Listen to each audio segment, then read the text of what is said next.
మురళి గారు నమస్కారం. నమస్కారం అండి. అసలు ఇప్పుడు కేంద్రం ప్రవేశపెట్టినటువంటి బడ్జెట్ ద్వారా ఎస్పెషల్లీ మన కర్నూలు జిల్లాకి కలిగినటువంటి ప్రయోజనాలు ఏంటి?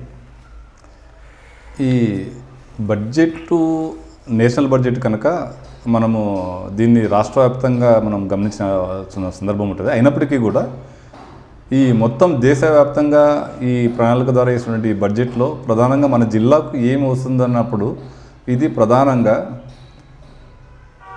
మనకు జిల్లాలో ఒక ఇండస్ట్రియల్ కారిడార్ ఏర్పడుతుంది. దానిగా కేంద్రమే ప్రధానమైన సహకారం సందర్భం అనేది పూర్తి స్థాయిలో ఇస్తుంది. అందులో భాగంగా ఓరోకల్లో ఆ పరిసర ప్రాంతాల్లో అనేక పరిశ్రమలు కేంద్ర ప్రభుత్వ ప్రోత్సాహంతో ఉదారతతో అదేవిధంగా కూటమి ప్రభుత్వం రాష్ట్రంలో నుండి ప్రయత్నం వల్ల ఇప్పుడు అనేక పరిశ్రమలు వచ్చినాయి. అంతేకాకుండా డిఫెన్స్ పరిశ్రమ కూడా ఆల్రెడీ వచ్చింది. డ్రోన్ యొక్క హబ్గా మారబోతున్నటువంటి సందర్భం ఇది. డ్రోన్ హబ్ అంటే ఇది రాష్ట్ర ప్రభుత్వం తీసుకున్నటువంటి అంశం కాదు, కేంద్ర ప్రభుత్వము యొక్క ప్రయత్నం పూర్వకంగానే జరిగిందనేది ఒకటి. తర్వాత సెమీ కండక్టర్కి సంబంధించి ఈ బడ్జెట్లో ప్రధానంగా సెమీ కండక్టర్ 2.0 అనే ప్రోగ్రామ్ తోటి దాదాపు 40,000 కోట్ల బడ్జెట్ని సెమీ కండక్టర్ ఉత్పత్తులను మన దేశంలో చేయించాలనే ఉద్దేశాన్ని ప్రధానంగా లక్ష్యం పెట్టుకుంది.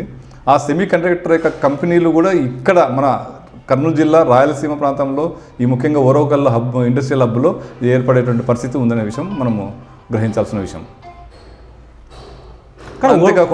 అంతేకాకుండా railway corridors, high speed railway క్యాడర్స్ని దాదాపు ఈ బడ్జెట్లో 7 రైల్వే క్యాడర్స్ని ప్రకటించింది హై స్పీడ్వి. ఆ 7లో 2 high speed railway cadres through Kurnool గుండా పోతుంది. ఒకటి హైదరాబాద్ టు బెంగళూరు, హైదరాబాద్ టు చెన్నై. ఈ 2 కూడా కర్నూలు మీదుగా ఈ యొక్క హై స్పీడ్ రైల్వే క్యాడర్స్ ఏర్పాటు కావడం అనేది చాలా చిన్న విషయం కాదు. ఈ యొక్క రూపురేఖలు రైల్వే యొక్క వ్యవస్థ ఇన్ఫ్రాస్ట్రక్చర్ యొక్క రూపురేఖలు మారిపోయే సందర్భం ఉందని తెలియజేస్తుంది.